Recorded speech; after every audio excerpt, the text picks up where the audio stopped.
Hello and welcome to another episode of the Leo Alves Podcast. So, in today's podcast episode, I have a guest with me because I've been trying to get more guests on recently as I've been doing a lot of solo podcast episodes. And today's guest, Stefan O'Connor. I won't say too much because I'll let him introduce himself for those of you who may not probably don't know him or want to know more about him. And then he can maybe introduce himself within however long it might take, and then we can just go from there.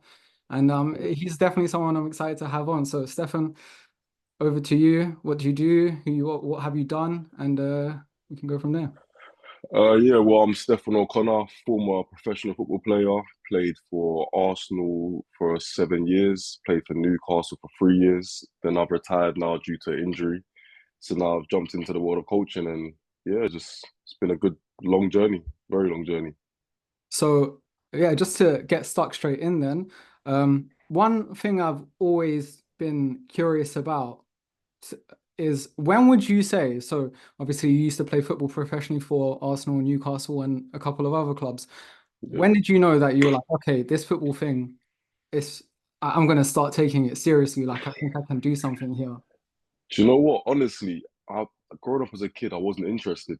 I was just more interested playing my wrestling toys, playing with my friends, my cousins, just enjoying life as a kid. And then I think I was in year two when I went to after school club, and the coach after the training session said, "Where's your dad?" And he said, "Your son has got talent, a lot of talent. I want to join my team."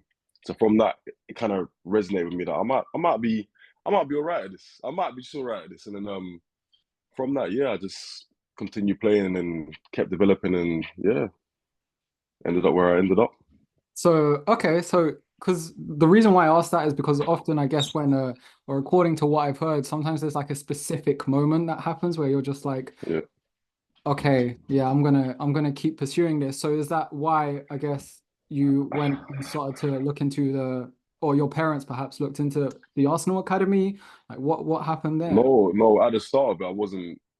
I was just playing for fun, playing for my Sunday team. We won every trophy you can think of. I kept getting man of the match, player of the season. Then the longer I was playing, the more I started to realize, you know what, I'm a bit better than the average person. And then from that, I just kicked on and eventually got scouted to play for the borough team. So where all the boys from the Croydon borough, which is where I'm from, go on a massive trial where there's over 100 kids from all the schools in Croydon, and they choose the best 15. And when I got picked for that, that's when I realized, you know what, I'm actually I'm quite good at this. Yeah, Okay, and how old were you when that happened, more or less? I think I was 10 or 11 years old. Okay, so 10 or quite 11 years so old. very young still. So Yeah, you got picked to go and play yeah, for the Arsenal, I guess, development squad or youth. I don't really know the. yeah. No. So the story is initially I was at Fulham Development Centre, which is just below the academy. So I was training there, but at that point I started to grow a bit. So I kind of lost my coordination, and I wasn't really able to keep up with the boys that were there at the time. And then they kind of released me, and then I went to Crystal Palace on trial. I got in there, and I was there for 2 years. But at that point, again, I was still growing, so I was still trying to get used to my body. And they brought in a bunch of guys that were really tall for our age. So I was quite tall, but I was still skinny and slim and young. They were quite built. So then Palace kind of released me, and then from that, I got scouted by Arsenal when I was actually at Crystal Palace. We played against them and we beat them 3-2. But my dad never actually told me this. So I stopped playing football after the release from Palace. I was like, yeah, I'm not interested anymore. I just want to go back to just enjoying life as a normal teenager, 12 years old, 13 years old, and just have fun. And then I remember I came home from school one day and my dad was at the front door.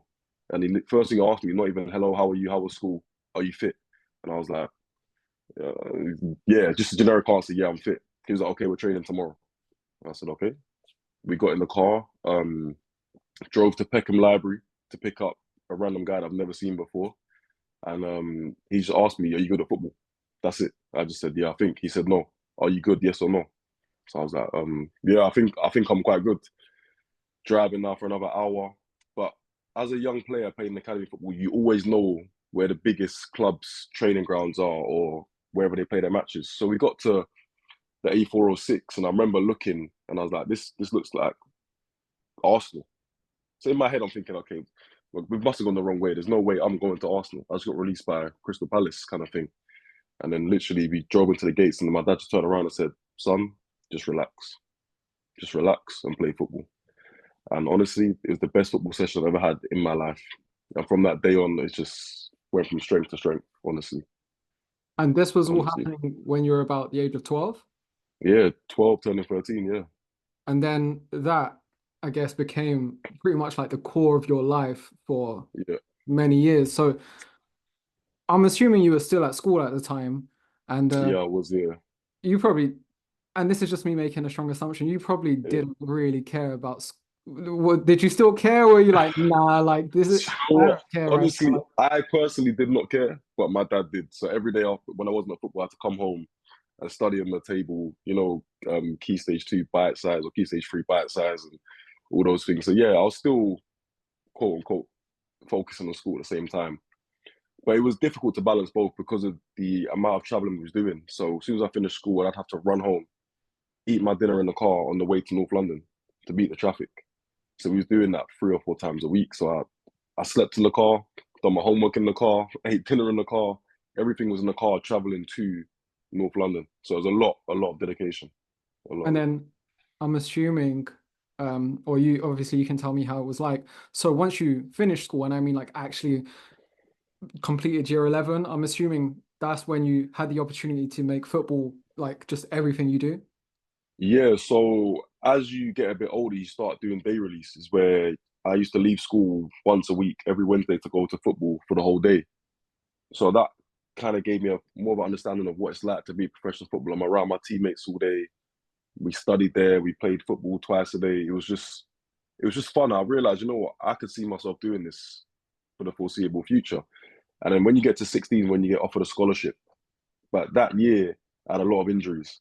I had a stress fracture in my lower back, so I was out for the first 6 months of that under 16 season, which didn't help me at all in the sense of a lot of players are progressing, whereas I was stagnated due to the injury. But I still showed them I had enough ability. So when it comes to decision time for scholarships, they said, we're not too sure yet. We're going to let you know later on in the season. So when that happened, I was kind of panicking. Like, I've worked hard to get to this point, and now is my body giving up on me? Because nobody could figure out what the actual issue was. So I went for MRIs. I was in the physio room doing strength and conditioning stuff, treatment stuff, icing it. It just wasn't getting any better at all. And then fast forward, I went to my friend's dad who does sports science as well. And he gave me 4 exercises to do to strengthen the muscles around that area. And after 2 months, honestly, I was back flying and playing, and I just felt like a new player and come back bigger, stronger, and just a better football player. And then they offered me my scholarship, which then I went full time and kicked on from there. Okay, so the, so yeah, and so yeah, so obviously you were having quite a few injuries then, and so how would you say? So how long was it from when you were making from when you got your scholarship to when you made it pro? Uh, I turned pro when I was 17, yeah. So after about a year and a half, I'd say, I got Okay, my so professional contract, yeah. that must have been a really good year. Do you know what? Honestly, I think that was the best year of my life. Um, I moved out of home. I had to go move into digs in North London, which again was a shock for me, coming from my family to live with a whole different family and eating different foods and a different routine. And it was a whole different lifestyle in a sense. But in terms of football, I was just focused. I was just getting better and better every day. I was never the best player ever, but I was a player that constantly improved. And yeah, I went straight from under 16s to under 21s, and it was only 3 of us, I believe, my age that were playing 21s at the time for Arsenal, and I was one of them. And by the time I blinked, I was training first team and got offered a professional contract. Okay. So yeah, So just for anyone who does, so for the listener, if you don't know what digs is, I'm going to assume, and correct me if I'm wrong, it's yeah, when you live with like a family who yeah, are based close to the training ground in yeah, which they look or take in, I guess, rising young professional footballers. yeah. Because a lot of the boys are from all around London, so it's kind of difficult to travel every single day. So they tend to move a lot of the boys that live further out into digs closer to training, so it's easier to get to and from training. Okay. So a lot of the boys, we all did quite live near each other within like a 50-minute radius. So we did spend a lot of time with each other outside of training, which is always good. So then you eventually signed your first professional contract. Yeah. What was that like? So who was even behind that decision? Was it Arsene Wenger, who I know was the coach at the time? Was he, I guess, was he a deciding factor behind that, or were there Yeah. other people? Yeah. No, do you know what? For me, it was because I was a youth player. They have the academy manager, and because I was doing so well, a lot of boys already have guaranteed professional contracts from when they're under 16s. I wasn't one of those players, so I had to work my way up and earn my professional contract. And yeah, it was the academy manager. I remember he pulled me into a meeting, and they said to me, "Listen, you've been unbelievable for the past year or so, and we do believe you have potential to go the whole way. So we want to offer you a professional contract." And I remember I just ran straight to my phone and called my dad like, "Dad, like I've done it. Like I've done it. I made my pro, kind of stuff." And yeah, I think that day was one of the best days of my life. Seeing my family there, signing that contract, all the hard work all the sacrifices. Cars broke down. I was sleeping in the car till 3 in the morning on Tower Bridge one time because the car was broken and we had to wait for AA to come and save us. And yeah, it was a long journey just to get up until that point. But that was just the start of the journey, honestly. And yeah, I'm always grateful for my parents for sacrificing so much for me to get to where I got to. Definitely.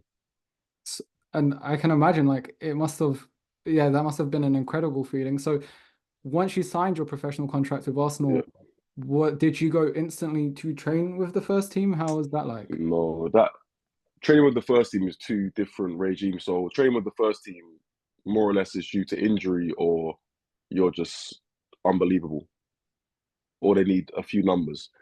So it's different situations. But for me, I think when I first trained, they had an injury at centre half. So I went over and when they said to me, "You're training first team," I was kind of like, I'm not, I'm only 17. There's no way I'm training with Arsenal first team. Like people I've watched on TV as a kid for years, like Mesut Ozil, Olivier Giroud, Santi Cazorla, even Arsene Wenger himself. Like just being in the same vicinity as him was kind of like, nah, this someone's joking. But honestly, once you start playing football, you just forget everything. You're just playing. Everyone's a human being at the end of the day. So Yeah. that was a good experience for me. Honestly, I think my first session, I don't know how I trained so well, but I trained very well. So yeah, And that was your first training session with the first team, you mean? Like you had a yeah, really good session? yeah, really good session. It was a Champions League warm up training session as well. I remember it perfectly. And I remember a player called Danny Welbeck who I supported Man United growing up.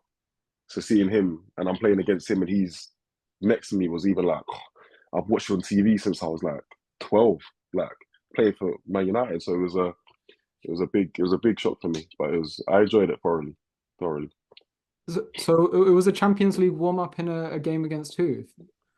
So basically, you do sessions to practice for whoever your opponents are, Okay. like in most sports. So yeah, we're just doing playthroughs and a bit of possession, and then a little bit of a game at the end. And yeah, I trained well. And then Arsene Wenger spoke to me, which was a shock for me. He said, "I heard you're a good player," and me panicking, I said, "Yeah, I know I am. This is to one of the greatest managers to ever walk the face of the earth." And he literally just chuckled, and I was like, "Why did I just say that to Arsene Wenger?" Like it was mental. And then from that, I knew I had to show him that I had some sort of ability. And yeah, I just kind of just got on with it and just treated like a normal session. And yeah, it went well. So I guess there was it's understandable at the same time. I can imagine because you probably thought, why did I just say that? But there was probably an element of just being, I guess, also quite nervous at the time, even though you Yeah, had an amazing session. yeah, And I guess the fact that, as you said, you were surrounded by so many world-class players hmm that would you say you were, I know you said you had a good session, and once you started playing, your mind wasn't on anything else, really. You were just playing hmm football at the end of the day with other normal human beings. But yeah. would you say that you were like quite starstruck maybe before or after the session? Do you know what? Only for one player, Mr. Ozil. Okay. Um, all the rest of them, I looked up to them because they were elite players, but I'm the kind of person that in football, I do feel you need to have some sort of ego to be a good level player. You need to have some sort of self-confidence. So I kind of looked at them like, you're no different to me other than you're 10 years older and probably quite a bit better than me right now. But there's no reason as to why I should respect you more than you should respect me. So I didn't really have fear in a sense. It was more anxious because I didn't know what was going to happen. I didn't know how they trained or anything. But once they started, I realized, you know what? It's just a football. Just play what you do. Just do what you do and play how you normally play. And yeah, it went well. So it was And good. was that like the first of quite a few first team training sessions? Yeah. So after that, I kind of ended up being over there on a regular basis, which became normal to me at such a young age. So I remember they used to upload pictures on Twitter every week, and then people just tagging me, like people from my area tagging me, oh, Stefan training first team again, well done, like keep going, you're doing well, kind of thing. But it started to become just normal to me, and just being around them and understanding their style of play, their culture, their standards. It became normal, and just I enjoyed it. It was, don't get me wrong, some sessions I was a bit off it, some sessions I done well, but as a young player, that's what happens. You just learn to get consistent. So yeah, I really enjoyed it being around them, and it was a good experience for me, definitely. So I have two questions that have come to mind. One, as someone Hmm. who enjoys watching football, and the other is more from like a professional coaching point. So I'll Yeah. ask first. So who would you say, I guess throughout your entire time at Arsenal, was like who was the just the best player that you trained alongside or played alongside, or even looked up and or looked up to most? Okay, so the player I looked up to the most when I was at Arsenal from the first team would be Laurent Koscielny. He was a French centre back, but he was unbelievable because he didn't say a word. He didn't say centre halves normally have to talk and organise, but he did not say a word, and nobody went anywhere near him. Like you couldn't go past him. So he was. I looked at him every time we trained, like how do you get that good? Honestly, he was fast, strong, could play left foot, right foot, and he just didn't say anything. Like it'd be me and him at the back together, and he just wouldn't say anything to me. And I'm just like, it's fine, you deal with it, it's okay. Whereas on the other hand, like Per Mertesacker, who was about 6'7", he was talking the whole time. Stefan tuck in, Stefan push up, Stefan left shoulder, Stefan right shoulder. So it was good trading with both of them to understand different style of players and partnerships you can have. But in terms of the best player, I would say in the first team, Santi Cazorla, without a doubt. Ask any player, he was just oh, I I can't even put it into words how good he was. Left foot, right foot. You couldn't tackle him. Like there's one picture at the time when I was trying to mark him. Bearing in mind I'm 6'4", he's about 5'4". I'm literally on the floor below him, trying to keep up with him because he keeps changing direction. He was unbelievable. But in terms of the academy, I would have to say either Alex Iwobi or Serge Gnabry. Those two, Alex Iwobi in training was just no one could get near him. But in terms of ability wise, Serge Gnabry, as you see now, look where he is at Bayern Munich. He was great player, Yeah, definitely. yeah, that's by the sounds of it, it did sound like you were on the receiving end of a Santi Cazorla, like just Yeah, yeah. To be honest, if I could find a picture, I'll send it to you. And yeah, I don't know how my ankle was still in one piece because my ankle was all over the place in that picture. Honestly, yeah, I'd love to see it honestly. after the session. And so yeah, from the more professional slash coaching side of things, Yeah, how so what was like the nutrition and let's say like the strength and conditioning side like within pro football? yeah. Like, how and I know you've been at a few clubs, but we can I Hmm. guess we're still speaking about Arsenal right now. So Yeah. how much is like good, I guess you could say healthy nutrition pushed at the club? Um, no, it's pushed quite a bit because we have a chef there as well. So we have breakfast there. They normally have the porridge and the oats and the Weetabix and whatever you need, kind of thing, fruit, anything. For lunch, there's a chef there, so the nutrition is given to you in that sense. For me, because I had a lot of allergies, they gave me a diet plan. So again, the care's there as well. Certain foods and certain protein shakes I couldn't take.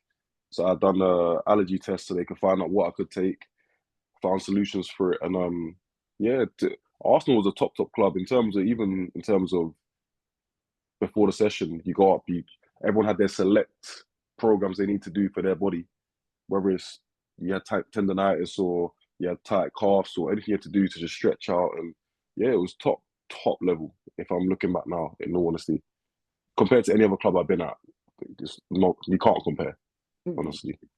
Yeah, and I guess you would expect that from Yeah. elite level football.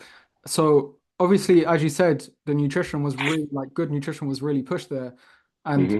of course that was for everyone whilst they were at the club. Would you say Yeah. there was like a was there like an education element or like side of it as well, so you guys could kind of know what more or less to have once you were outside of the club, at Not, least when you were there? not when I was there. There wasn't really a education element. It's kind of a thing of we've given you the base, kind of stick around that as much as you can. Within football, you're not really stuck to you have to eat a certain amount of food, you have to have this or have that. It's more just look after your body the right way. You know what's right and you know what's wrong, kind of thing. So yeah, as a player, you know if you should be eating, I don't know, for example, a pizza or you should be having chicken with veg and whatever. You know what the right thing is to do. Whether you choose to do that is your choice at the end of the day. Mm. It's your Yeah. choice. And the strength and conditioning side, was that like still was that big at the time already? I know it's massive Yeah, no, now. that started coming to football when I was about under 14s. So once I got to under 16s, I think we had 6 sports science for the 18s to 23s. So they had about 6 players each to focus on. So you have your individual program to do their testing, strength testing. Obviously, each player's got their own strengths and weaknesses, and you have your program designed specifically tailored to you and what you need. And I thought that helped a lot in terms of obviously you're playing a lot of football, a lot of football. Sometimes you might train and play a match, and you might be involved for 7 days a week for 3 or 4 weeks at a time. So body management was key. A lot of strength went into it and conditioning, which was definitely beneficial to me as a sense because I'm tall and slim, so I need certain parts of my body to be strengthened to cope with the amount of physical activity my body's going through. And yeah, they definitely helped a lot. Definitely helped a lot. Yeah. So and I can so as you mentioned, like there was just a lot of demand on your body. It was day in, day out. Yeah. And I can imagine that being the case in professional football at Arsenal. So how did you manage like the mental and I guess even physical pressure of being a professional footballer? And I don't want to put words in your mouth. Like, did you even know any different back then, or is it just something you've kind of like reflected on looking back? Do you know what? You're so stuck in a bubble when you play football. That's all you know. Like everyone you're around has the same mentality as you. Everyone you speak to, more or less, is other than that, everyone else is at university. So we're in two different worlds. But in terms of pressure mentally, you get used to it. It's life. It's every day. It's like getting up and going to school. You know what you're going to do. You're going to train, you're going to the gym. You got to work hard. You got to be the best. It's that simple. So don't get me wrong. It is hard. There's some days you might wake up. I'm a bit tired, or this hurts, or my back hurts, or my ankle hurts. But that's the difference between who wants to go here and who wants to stay here. So it's just you got to find where you want to be, kind of thing. Mm, yeah. Kind So of thing. So. I can imagine. So let's now we're talking day to day. So let's fast forward to your first professional game as a Mm-hmm. an Arsenal football player with which, if I'm not wrong, please correct me. It was in a was it in a Champions League game against Champions Galatasaray? League, yeah, it was, yeah. So what was going through your mind when you came on the pitch there? Do you know? I'll go back to when I think it was a Saturday. I was at home and I got a phone call from the first team coach, and we was off for the weekend for the first time in ages. So I was come back to my house. I was in bed. I remember my phone ringing at like 10 o'clock in the morning. I was like, "Oh my god, don't tell me I'm meant to be at training now." And he called me and said, "Yeah, we need you for tomorrow for the first team training." So I said, "Yeah, no worries." Like, fine. Cancelled my plans I had on that Saturday. Went to training on the Sunday, and one of the lads come up to me like, "Oh, you know you're on the bench tomorrow or on Tuesday." I was like, "Yeah, all right, cool, whatever." So training, whatever. Good session, and then the first thing coach was like, "Have you got your stuff with you?" So I was confused as, "What do you mean my stuff?" He was like, "You're traveling with the squad. There's no one told you." So again, in my head, I'm thinking, "Oh, what's going on here?" Like, I'm 17. I left school last year. I'm still a kid, like, and then I literally flew home, told my parents, and no one could believe it. I couldn't believe it myself, and then went training on Monday with my little suitcase. Um, private jet, which I'd never been on. Had first class seats. It was just like everything was so surreal. Had a police escort from the airport to the hotel. The hotel room was about the size of a house. It was just unbelievable. Then we got to the stadium, and the fans were already there from Galatasaray with their flares and all sorts, beating the drums. This is an hour before kickoff, and I was just literally looking around like, this is it. This is real life now. This is the dream. This is what you worked hard for. And yeah, I remember I was warming up. I got told to warm up at half time. Warmed up for about 10 minutes, and then I sat back down because me personally, I've never been a substitute, so I didn't actually know how substitution worked. I know it sounds silly saying that, but as a defender, centre half, you don't really, it's either you're playing or you're not, kind of thing. And sat back down, and then the assistant manager said, "What are you sitting down for? Carry on warming up. You're coming on soon." And I was like, "Huh?" Now all the emotions are going through my body. I'm a 17-year-old kid. I'm about to play for Arsenal first team. It's a dream. I'm in a dream world. It's like I was floating. And I remember the right back went down in the 70th minute, and they looked over at me and waved me over. So I was like, "Oh, this is happening. Like this is actually happening now." And I remember he said to me, "You're coming on right back and just do everything that Matthew Debussy was doing." And I even asked him, because I was like, "Can you put the centre half right back? Because I'm a centre back." He said, "No, you're playing right back." Bearing in mind, I've never played right back in my life. In training, yeah, I have, but in a match, never. And then literally, I just got to the side of the pitch, and I just literally looked around, and I just took a deep breath, and it's like the whole world went quiet for like 10 seconds. Just looked around like, this is actually happening. And yeah, after I got the first pass, we won a free kick straight away. So I got a free first pass. So once you get your first pass off, it was like, there's nothing. And then we scored, and then, yeah, it was just surreal, honestly, surreal.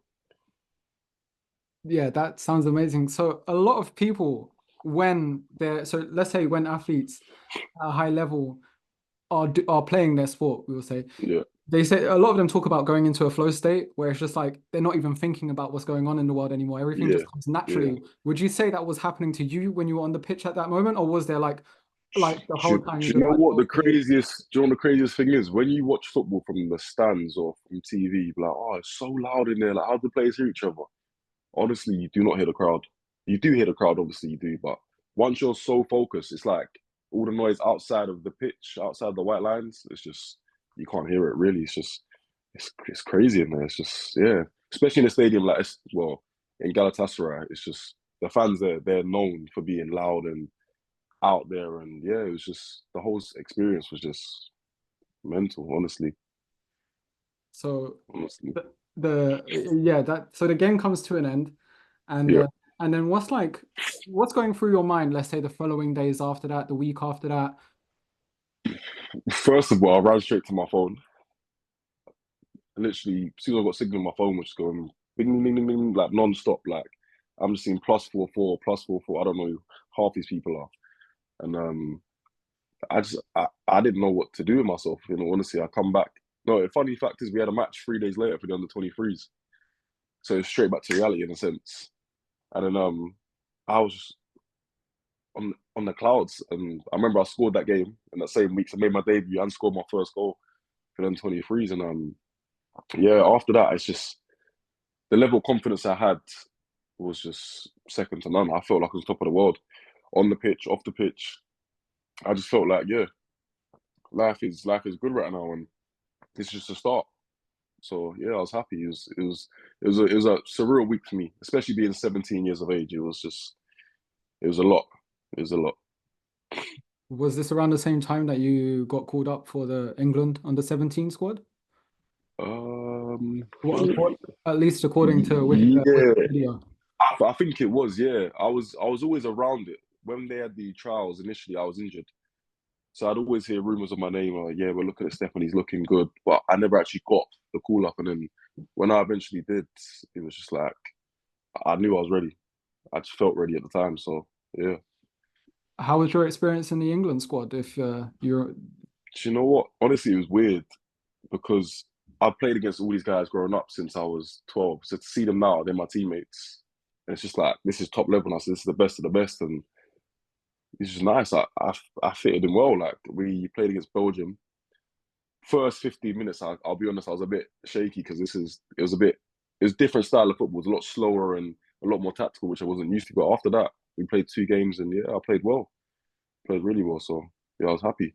Okay, so St George's Park, St George's Park. Sorry, yeah, it was a good experience down there. Saint where, sorry? St George's Park. Oh, Yeah, okay. Okay. So around this time, I can imagine like there is so much going well for you. Everything you're yeah, working for, you're starting to see the fruits of it.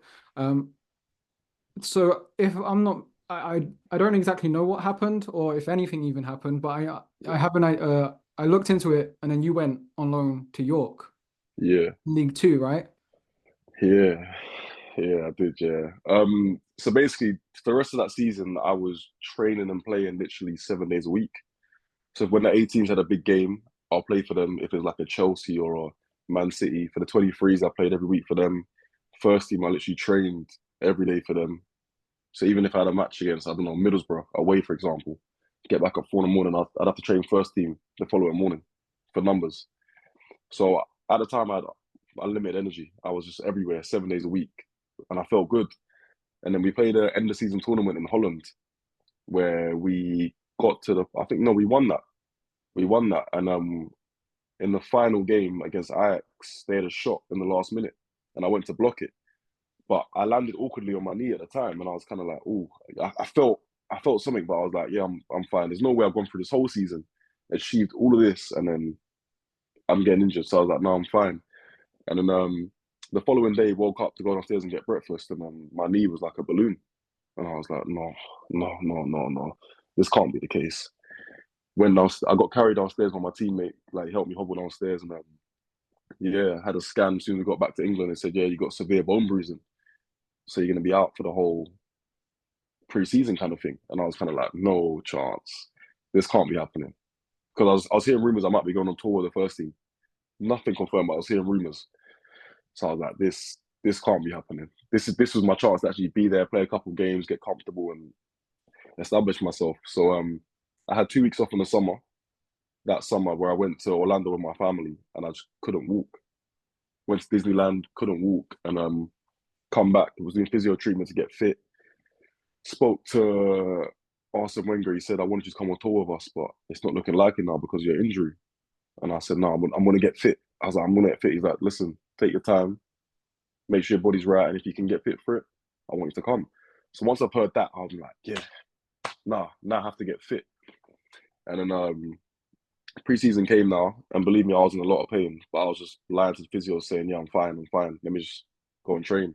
So I went out to train with the 23s, and I done one slide tackle. I had to go straight back inside. I said, I can't play. So I was out for the whole of preseason, and then they had a tournament at the end of preseason, and I was like, I just need to play. So again, I lied to the physio and said, "Nah, my knee's fine." Bearing in mind, when they're doing the movements, I'm like, I'm in pain, but I'm fighting it. So they allowed me to go on tour. I played, but I had to play with like a strapping on my knee because I knew my knee wasn't stable. So we won that tournament again. And then after that, came back, had one session. I was out again up until October. So for that whole 2 month period of June, July to end of August was just injury ridden, especially off the back of a great season. And then I finally got fit in October. So I was out from August all the way to October. Played one match in the under 19 Champions League against Bayern Munich. Hit the ground running. We won 2-0, played really well.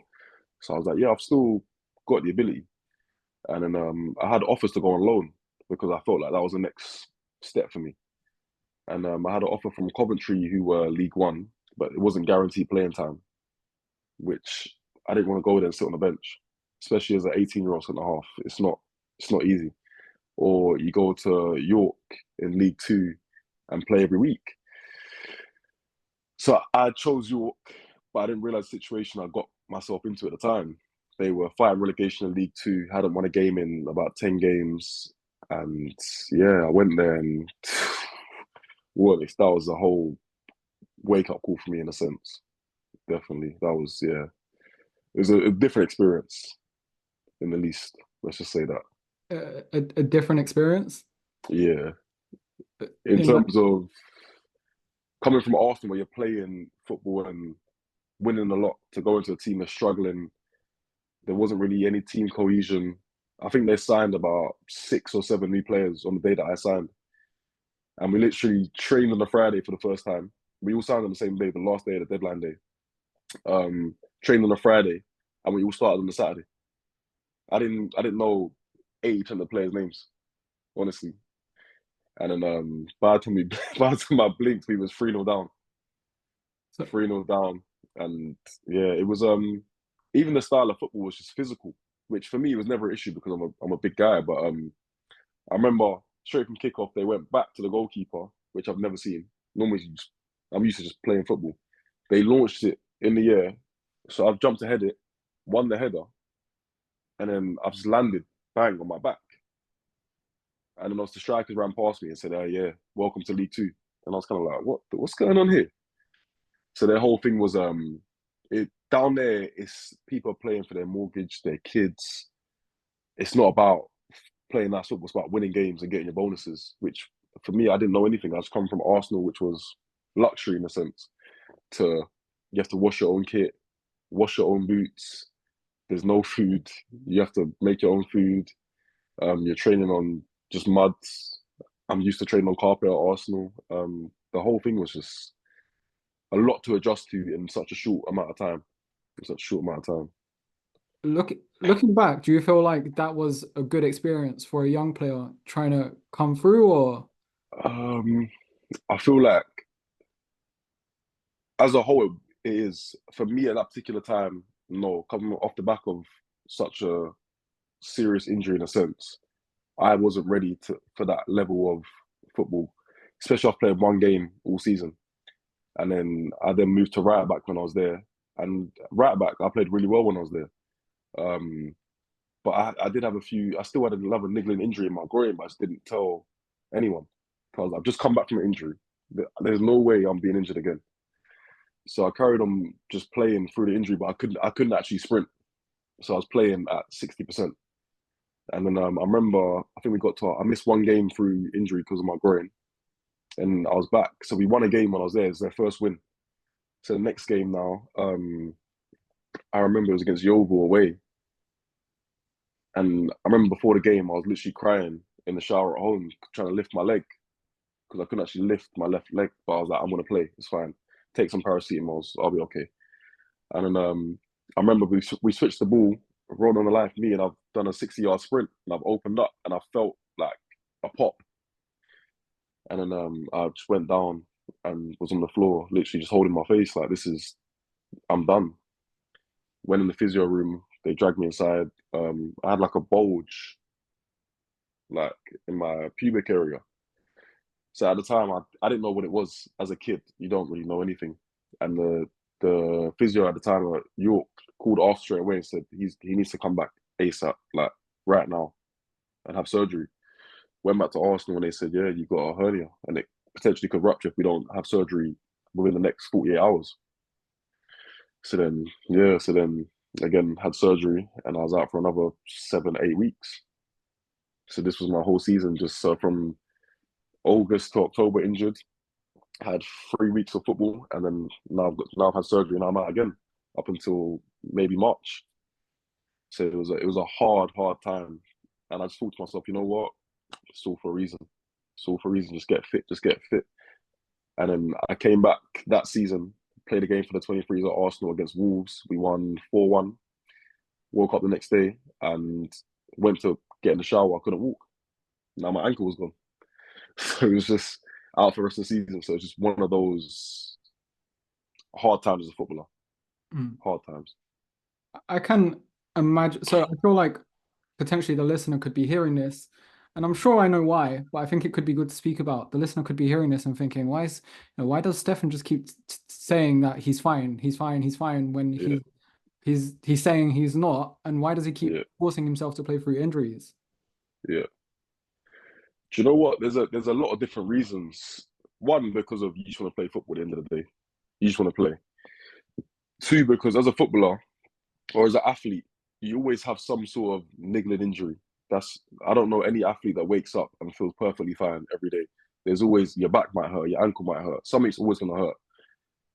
And three, because I'd achieved so much in the previous season, I just wanted to get back to where I was. Anytime I played well, but I just couldn't play enough.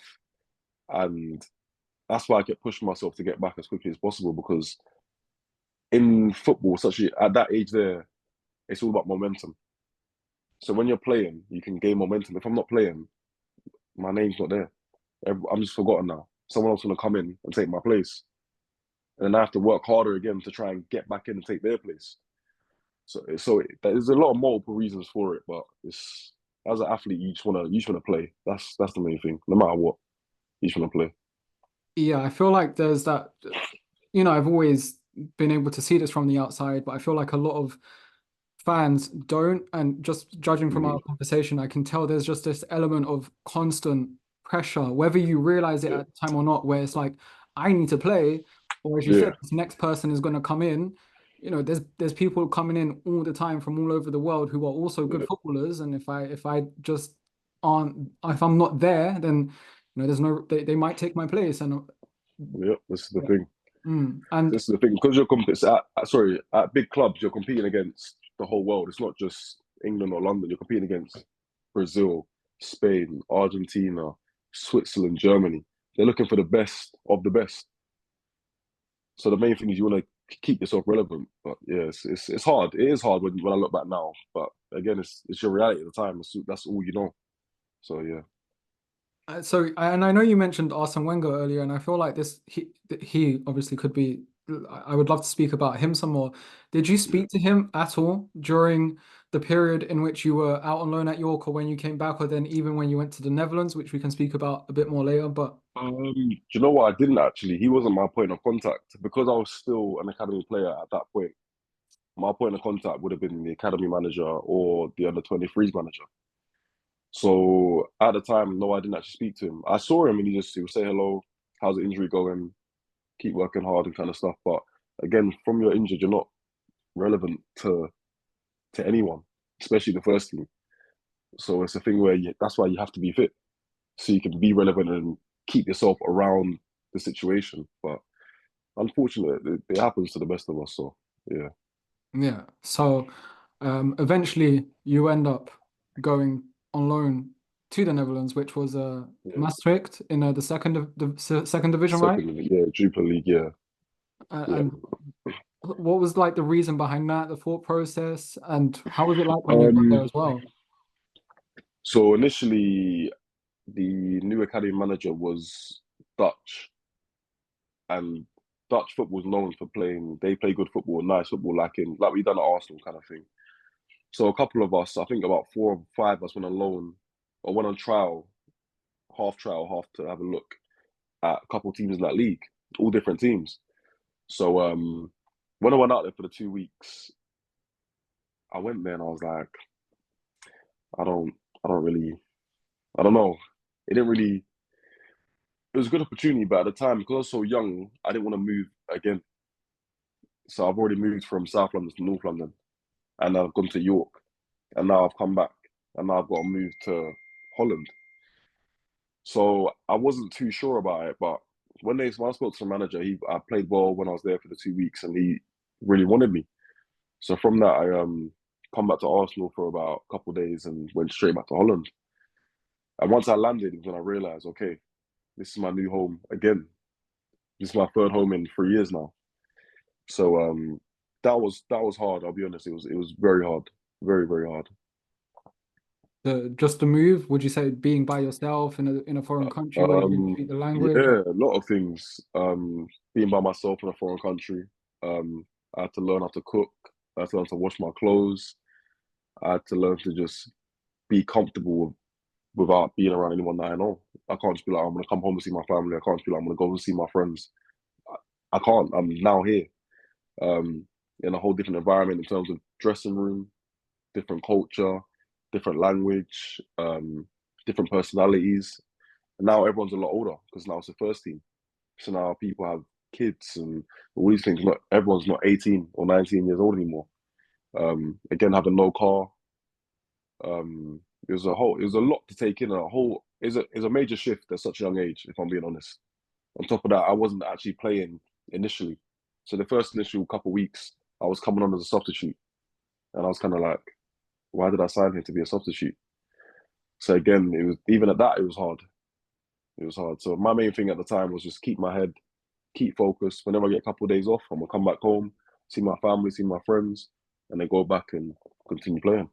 And I know you said that you don't know a single footballer who doesn't always, I guess, feel some sort of injury, whether it's Yeah. slight somewhere on their body. When you were in the Netherlands playing football, would you say this was probably when you were quite feeling physically quite good? Do you know what? I would say yes for the simple fact of I wasn't playing as much. I think that was the main thing. My body actually got a chance to rest and recover, which in England I didn't really get a chance to do that because of the amount of football I was playing. And yeah, I still did pick up an injury out there, but it wasn't anything too major. So yeah, and I spent more time focusing on going to the gym and doing certain things and just getting a lot more rest. I had a lot less distractions. It was more just me to myself. If I'm tired, just go to sleep. If I sleep from 5 till the next day, that's what I'm gonna do. I wasn't in a rush to do anything, which was nice. Which Mm. was nice. And I'd love to ask as well, what would you say was, and it might be a bit of a tough comparison because I know you said you didn't play too much in League Two, but I was going to say, what would you say was a tougher environment to play in, League Two or the Dutch second division? Oh, League Two, without a doubt. League Two was very different. It was just long ball, two massive strikers, everyone else run off it. It was a fight. Honestly, it was just a fight. Whoever come out on top on a fight. Whereas in Holland, it was a lot slower, a lot more technical, a lot more passing based. You rarely saw it in the air. It was always on the floor. Always just find your option. If you haven't got an option, turn out and play back. So I preferred that style of football, definitely. Okay, so you prefer that's good. So, and I'm assuming maybe did you stay there until the end of the season? No, it got to January, and I kind of said to Arsenal, I was like, I'm not playing enough, so let me come back. And they kind of said, no, it's a good experience you being out there. So now I'm fuming because I'm like, I'm not playing. I'm in Holland. Let me at least come back and find. And this is my last year of my contract as well. So I was panicking now because I'm like, I want to get a new contract, and this is not helping me achieve that. And a couple of us that was out there at the time, none of us were playing. We were just there. So we met up a few times and we were just talking like, "Are you playing? Nope. Are you playing? I'm not playing." And we were all just like, "What are we doing?" And then I left there in. It got to the point where I think it was March. I just said, "No, I'm going home. I'm tired of not playing. I'm tired of training every week, playing well in training. We have like little games. I'm playing well. Everyone's asking why you're not playing. So I just said, no, I'm going home. This is a waste of my time now. And I just went home and went back to Arsenal and trained there to the end of the season. And then the season ends, and then And then yeah, the season was near enough ending, and Arsenal finally made a decision on me and said, you know what, we're not going to extend it. And this was in May, and the season finishes end of May. So now I'm panicking. So now I'm like, you've waited till now, and I don't know what's happening next now. So my name was still quite a household name around the football market, and I went to Norwich on trial. Was there for about 4 or 5 days. Trained first team there and trained really well, and they wanted to sign me. Then I went to Newcastle on trial. They wanted to sign me, so I had a decision to make, and obviously I chose Newcastle in the end. what was the reason behind that? Would you say, or like the main reason? I'm sure there was a few. Um, it was a hard decision if I'm being honest. Again, I didn't want to move again for 4 years in a row. Um, but in the end, I just thought Newcastle. I saw a route to the first team, newly promoted. I don't want to say they had the best players. They didn't have the best players, and I could kind of see a vision. And they said a lot, a lot. They had a lot of plans for me in a sense, and I just felt it was the best option, and yeah, just ended up going there. And how would you Ended up say the going there. whole experience of of living in probably the most northern part of England or close to the north? It was the last time I saw you as well, and Yeah, it rains all the time there. yeah. Honestly, I didn't know what the cold was until I moved up there. I remember it pre-season, lovely. Went there got man of the match in my first game, got an assist in my first game. Like, I was like, yeah, I'm back. Like, I'm back playing football, doing what I love. And then we had an internal game about 4 weeks into pre-season, and I broke down again, another injury. So I was now my head started to go. I'm like, come on, just what is going on? And then got fit, was playing well, doing well, and then yeah, just continued. And then back to what you're saying, sorry about the weather. Honestly, the weather down there. Oh, in winter, I had 2 jumpers on, 2 trousers on, hat, gloves. Those guys up there wearing shorts and t-shirt. I said, this is not it. Like, they're outside, like, yeah, let's have it. And I'm like, mate, it's freezing. Freezing, like. But they were just, yeah, it was a good experience up there. Good experience. The locals were wearing Yeah. shorts and t-shirts. Oh, Yeah, shorts, t-shirt. I'm wearing 2 pairs of socks, 2 trousers, 2 jumpers, everything. yeah. I lived in the north of Everything. England as well, and it Yeah. sounds the same as what they were doing up in Preston, at least the locals Yeah. that I knew there. So you're in Newcastle, you're training there. So was it, and I'm assuming you were training with the under 23s, or was it with like Yeah. out the I first was team? with Or... the under 23s, which was, again, I felt like I had gone back in life, but I did need it. I do think just to build up my momentum and confidence again. And I did train first team a couple of times, and I trained really well. And a couple of them said to me, "Why are you not with the first team?" They could see I don't want to say I was too good for that level, but I'd been there and done it for a couple of years now. I was ready to progress, but again, it just didn't work out like that in the first season. And then in the second season at Newcastle, I was flying. I think we was third in the league. I think only Man United and Chelsea were above us, something like that.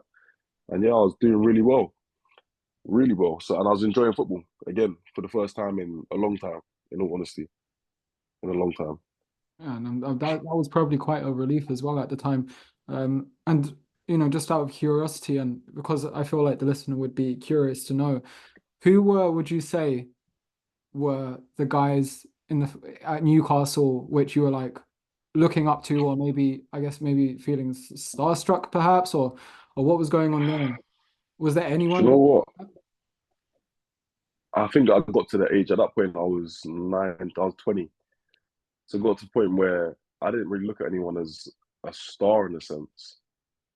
At that point, there was one player that was at Arsenal with me called Isaac Hayden, who was at Newcastle in the first team. I looked at him as like a template in a sense of like we played together at Arsenal for a couple of years. He left Arsenal to Newcastle, and he's playing every week now.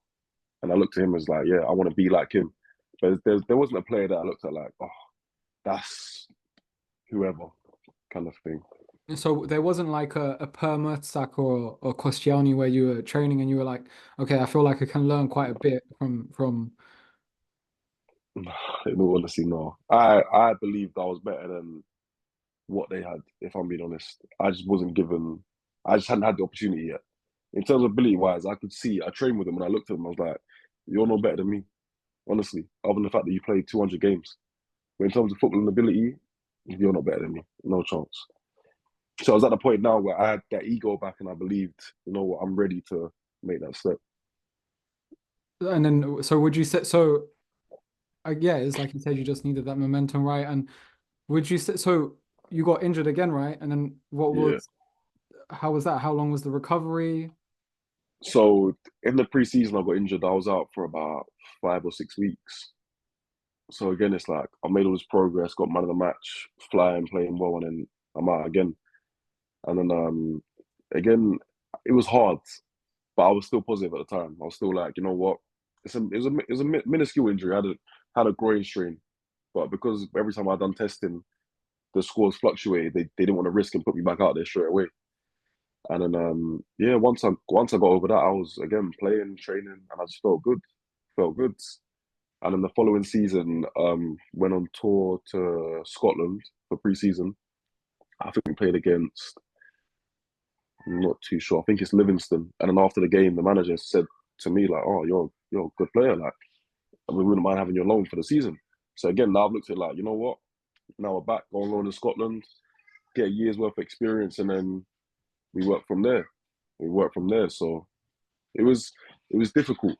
It was difficult as well again, because I'm looking at players that I played with, and that now they're progressing into first teams on a regular basis, and I'm still trying to make that step across. So yeah, it was good and hard at the same time. What was going through your mind exactly as you're seeing who exactly were these people that you're speaking about? I'm talking about the likes of Ainsley Maitland-Niles, Alex Iwobi, Hector Bellerin, Serge Gnabry, all these. I could the list Chuba Akpom, the list goes on. Mark Bowler, Ben Sheaf. A lot of boys were now stepping into first teams, and I'm like, I need to make that step. I'm ready now. I felt like due to the injuries, I had time to get my body right and get my mental right to be like, yeah, I'm ready to take that next step. And then yeah, just this when the bad injury happened. It was just timing, really. It was just timing, really. And that was when you referred to the bad injury, was like that was the one that forced you to retire? Yeah, so this is when I done the ACL, which for me happened at the wrong time. We just played in the Checker Trade quarter final, I think, against Macclesfield. So in the Checker Trade, you play against 23s and League One, League Two first teams in like a tournament kind of thing. And we was undefeated. And then my agent called me and said, yeah, Wickham want to take you on loan in January. Like they've watched you all season, they're really happy with you. So I'm like, yeah, this is it. League One, playing. I'm ready. I'm older. York, I was young and immature. Now I'm older, more experience, more knowledge of life as a whole. And yeah, and then they asked me to play one more game before I left against Sunderland. So Newcastle Sunderland, for anyone that knows, is like a big derby. It's a massive derby. So I didn't want to play in that game. I'd have rather gone on loan because I want to make that step into the first team. And then yeah, that session, and I think it was the 28th, 29th of December. So I just come back from spending Christmas with my family. Yeah, my team was losing about 4 or 5 nil. So everyone's just bantering and laughing. You know how it goes. Your team's losing, everyone's laughing. But everyone knows I'm the worst loser. So my head's just all over the place now. I'm 4-0 down. I've got half my teammates laughing because my team's just getting destroyed. And I need to get my anger out somehow. So the striker against me rolled on the line. So I've gone to step across him to protect the ball and he's jumped the other way. So I've gone to protect it again, but not realizing my foot is planted in the floor. So when I've turned, my foot's still planted, my whole body's turned, and it just sounded like you're just cracking a water bottle, just like crunching it up. And the pain there was just, I couldn't even put it into words. Like it was excruciating, honestly. Did you know what like the extent of it was in the moment, or? At the initial injury, I was on the floor for about 10 minutes, just holding my knee. And I knew this is not good. I've never felt anything like, before this, I'd never had like a serious injury as in like this. I knew this was different to anything I've had before. And yeah, the physio at the time said to me, you know what, if I'm being honest with you, you look like you've done your ACL, MCL, PCL, and torn your meniscus. I'm like, you just said a whole bunch of letters to me. I don't even know what you're talking about. I was like, I don't know what this guy's talking. ACL, MCL, PCL. What are you talking? I don't even know what that is. I've never had a serious injury. He's like, Steph, just go home and just rest up, and we'll see you tomorrow. I'm like, I'm thinking, what's this guy talking about? So I go on Google now, and then I'm typing in different type of knee injuries.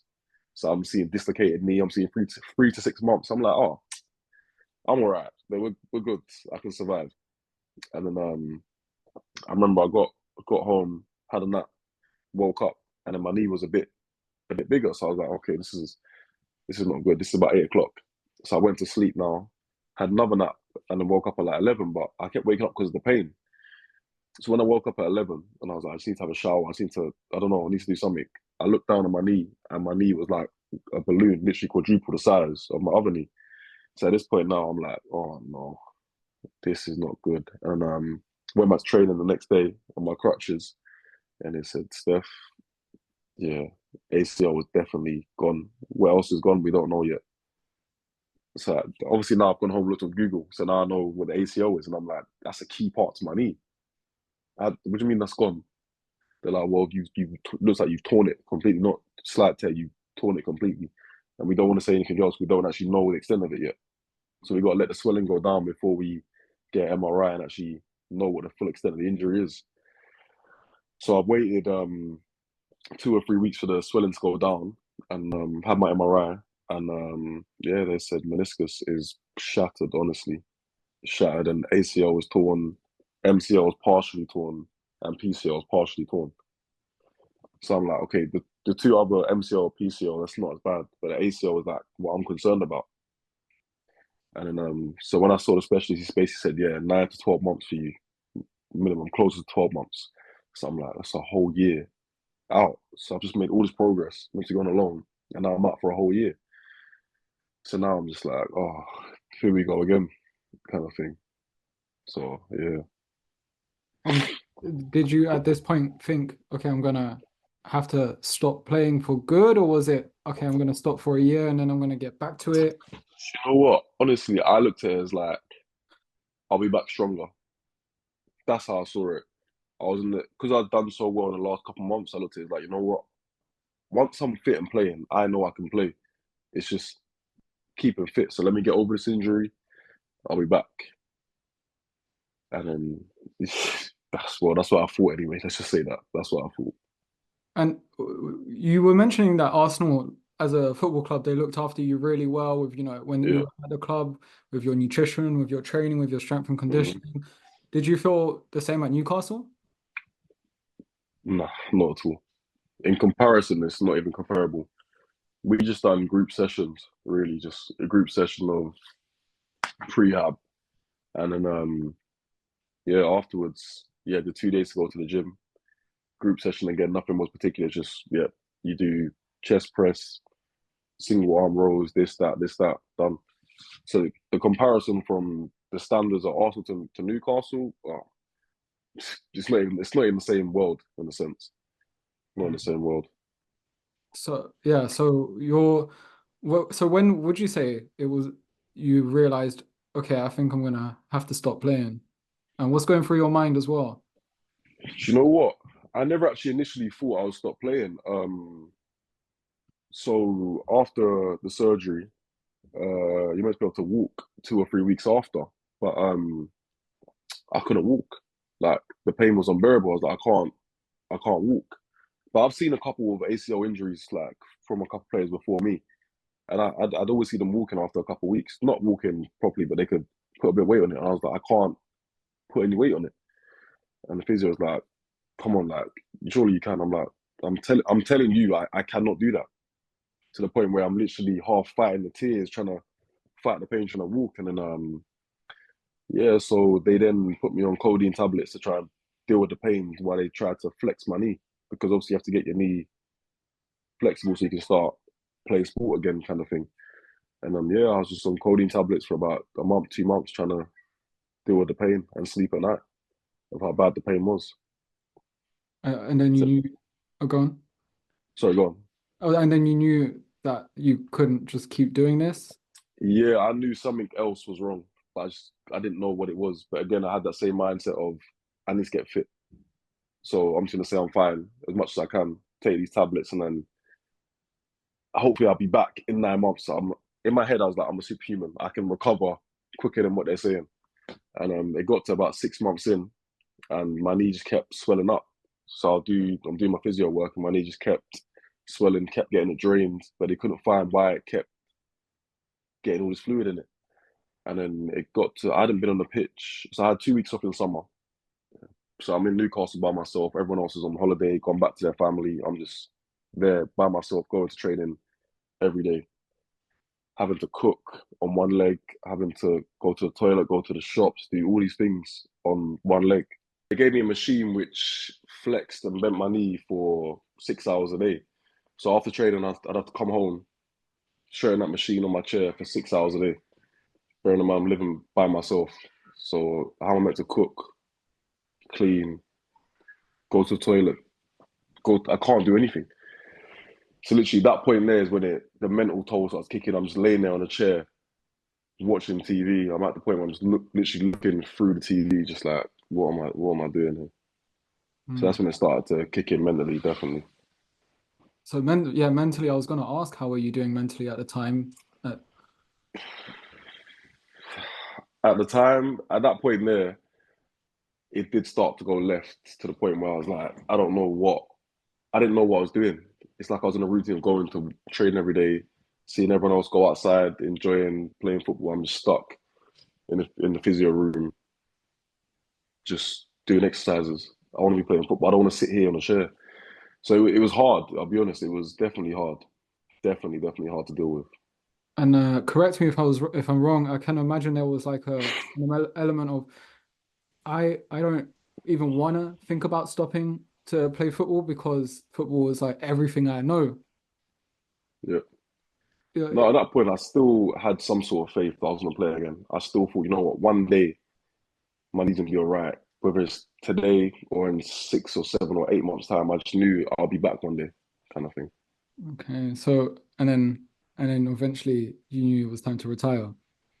Yeah, so then I'm honestly, I'll tell you as it is. So I trained, so fast forward now. So I had the surgery in January and I didn't train up until March the next year. So finally, I got back on the pitch start of January, done a bit of running and stuff. Um, Fast forward again, I finally got fit enough, quote unquote, to train with the team. At that point, my knee was still hurting every single day, and I complained about it every single day. But they just told me it's normal.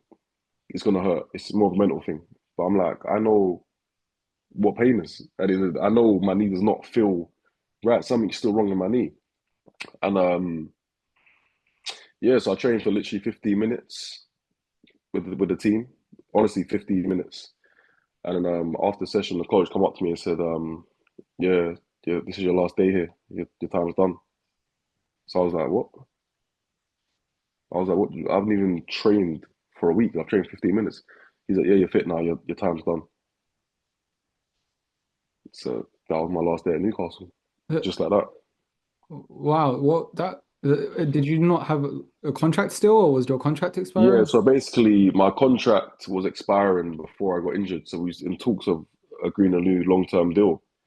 So then once I got injured, they said, we're not too sure now. We'll see what the extent of the injury is. So then now I think it was May. So bear in mind, I'm injured now. I'm going through all this. Now it's May. Now I'm like, I don't know what I'm doing next season. And then they said to me, we're not gonna give you a new contract anymore. We changed our mind. We're gonna give you a month by month contract now. Again, so I'm like, okay, what does that mean? So like, we're gonna take your wages from X amount to £250 a week. Say again? £250 a week. And I worked out in my head, I was like, that's not even covering my rent. So what? So what am I meant to do with £250 a week? That's not even covering my rent. I've got to eat. Still got a life to live. And we then agreed where they basically gave me enough to cover my living expenses, just that. So anything after that is, if I need to eat, I've got to find my own money to eat. So it was a hard time. It was a lot to take in. So on top of an injury where I don't know when I'm going to be fit, and my knee keeps flaring up, they've taken all my money away. So now I've got to live month by month. Otherwise, I'll be spending money that I'm not making. I'm alone. I'm on a machine for 6 hours a day. I'm in Newcastle, which is nowhere near London. It was a lot to process at such a young age, definitely. Yeah, and I can imagine it sounds like by the way it ended, it kind of I don't know if like left a bitter taste in the mouth where it just didn't sound like it ended well at all. Yeah, honestly, I was happy to be leaving. I couldn't wait to get out of Newcastle, in all honesty. Nothing had planned out the way I wanted to plan out in a sense. So I was more than happy to leave and get back to London and find a club here. But at the same time, I looked at it like, I know I still have more to offer there if I didn't get injured. So it left a bit of taste, 100%. 100%. Mm. And I want to be very conscious of your time as well. But one Yeah. thing I thought I'd leave on a few questions that I know some people or the listener would definitely want to hear me answer. But before I go into them, one thing I did want to ask you is, so how are you feeling nowadays then? Do you know what? Um, I'll be honest, I was never really a mental health advocate before. Not that I didn't believe in it when I was younger, but I didn't really have a thought on it. And then after I retired and saw a few specialists and they said, yeah, you need to retire. because we don't know what the issue is with your knee. I kind of went into depression. I didn't really know what I was doing. I didn't know. Now I've had to restart life. I've been told I can't do the only thing I know that I'm good at. So it was a hard time for me. And then I kind of took a year, 2 years out to just work a normal 9 to 5 and just do nothing really. And then one day I honestly woke up and I just said, you know what? I love football again. And I thought, how can I get back into this? And started coaching. And since that, life's just gone through the roof, honestly. Um, I I feel like now this is the happiest I've been, in all honesty. Even when I was playing football, in terms of at peace, this is definitely it, 100%. But what would you say is something that you can do now that you couldn't do before, that you're happy that you can do now as well, that you couldn't do when you were a professional footballer? You know what? It's the smallest things, like being around my family. I I moved out years ago. So it was just even being around my family, seeing my little brother grow up. I didn't see him grow up for 10 years. It's nice to see him grow up. I can go on holiday when I want. Just a whole lot of things you can, just little things. Like I can just go to the shop, or I can say, you know what, I'm actually sick today. I can just call in sick today. I'm actually genuinely sick. I can have a day off. I've got a weekend off. Like as a footballer, you're constantly on the go, and you get your little 4 week period where you're off, then it's back to work. So it's just little things of just the smallest things that change. It's crazy. Mm. And I feel like it's often when you have those things, just when you don't have those things or they're taken away from you, that's when Yeah, you do learn to appreciate it most. yeah. But yeah, so I thought I'd finish this episode with a few questions that I thought would be really interesting for Hmm. the listener and that they would probably want to hear. And they're in no particular order really, but and they can be like a quick fire sort of thing, but I thought I'd go through them bit by bit. So what's one often misunderstood thing from fans towards professional footballers, in your opinion? Um, that they're not trying. I feel like that's a key one for me because a lot of players different personalities. Some players wear their heart on their sleeve. Some players internalize. If you're on that pitch, believe me, 99.9% of players are giving it their all. Whether it's good enough or not, we don't know, but they are giving it their all. Yeah, it is. And on to the next question. Is there anyone you met from throughout your career that you'd love to have another chance to speak with again? Anyone I'm letting my career speak to again. Like you could just have a Do you know conversation what? with. Yeah, I would say Per Mertesacker or Petr Cech, one of those two. Just because they can speak about 5 different languages each, and their knowledge of football is just through the roof. And if I could go back in time now and have the brain I've got now on that 18-year-old Stefan, oh, I'd be unstoppable, honestly. Just to pick their brain and absorb what they know and what they're offering, yeah, definitely. And you're speaking more from the perspective of football or just everything? Football, handling life, um, and just relaying messages onto younger players and younger kids, and just having that knowledge and that confidence to be like, you know what, I think you should focus on this, and this.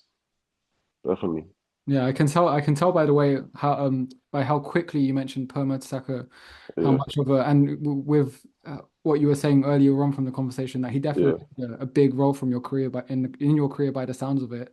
Um, what are some lessons that you learned from professional football that you've taken away with you forever? That you think, yeah, Discipline, discipline, 100%. Obviously, as a footballer, you're dedicated to football a lot, so you have to sacrifice a lot of the distractions that I call distractions, but a lot of real life. You're in your own bubble as a footballer, and that's kind of helped me stay focused. Now I'm on my new journey of being a coach, and just like, you know what, all the other stuff, it's not relevant. It's a thing where I've got to lock in now for the next year, 2, 3, 4, 5 years, and understand that there's a light at the end of the tunnel if you put your mind to it. Definitely. hmm. And last question now. So now you've been involved in football at a professional level. Yeah. Do you feel like you can continue looking at it like as a fan, or is it something else to you now? Do you know what? For the first time in my life, Now I can look at it as a fan. Like I can actually sit down and watch a game as like a fan and half analyst. So now I'm working within coaching and coaching some good top level players. I can see it from a coaching perspective and a fan perspective. And when you're playing, you're just watching football. Now I can see it from both sides, and it's a beautiful thing. In all honesty, like I can sit down and watch any game, any league, and just dissect the tactics and what their thought process is when they're doing that pass. And then again, if I see a good goal, I'm looking at it as a fan, so I'm jumping up and down and screaming. So it's nice, honestly. It's sitting on this side of the table now and understanding different things is definitely nicer over here. 100%. Mm. Well, Stefan, 100%. it was no, it was amazing having this conversation with you, and Yeah. I'm really excited for your coaching career now because you've got the experience that a lot of, I would say even like 99% of coaches don't have. So there's that. Yeah. That's really going to be something that's incredible for you under your belt. And yeah, and I'm just excited to continue seeing you go from strength to strength now. And it's and obviously I know you've gone through a lot and you went through a really low phase at one point, but Mhm. I'm excited to see you keep coming up on the up now with this Thank you, man. career now. Thank you, and I appreciate you having me on and sharing my story. And yeah, man, and hopefully see each other soon and enjoy life, man. Yeah, that would be fun. We'll meet up with Miles, who is he's been on this podcast a few times now, so Yeah. yeah, it'll be good. And one last thing, if someone's heard this conversation and they've really enjoyed it and they want to look into you more, what's like the best place to find you, like social media wise? If you wanted to contact me personally, my name's Stefan O'Connor. That's my social media Instagram handle.